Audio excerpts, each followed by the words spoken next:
कमी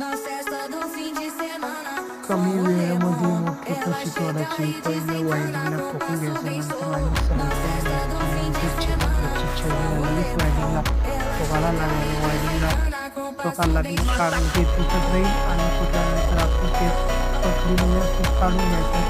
ते काढलं झालं ते ज्या ठिकाणी केलेली व्यवस्थित कुठे मी घेऊ शकतो ठिकाणी पण तोडून घ्यायचं व्यवस्थित आणि वीज पकडावून घ्यायचा. वीज पकडून लगेच पकडून काढलं झालं वीज पकडून लगेच त्याला वरून ते वायडिंग खाली लोटायची. वायडिंग लोटणं झाली खाली पूर्ण वायडिंग व्यवस्थित लोटून घ्यायची, कारण पण स्लॉट वाकायची जास्त चान्स नव्हते, त्यामुळे त्याला व्यवस्थित ठोकून घ्यायचं. आणि व्यवस्थित ठोकून झालं आता आपल्याला हे ठोकलं लगेच मोटरला लगेच काय लागणार आता बाहेर काढायला पार लागणार. लगेच पार येऊन लगेच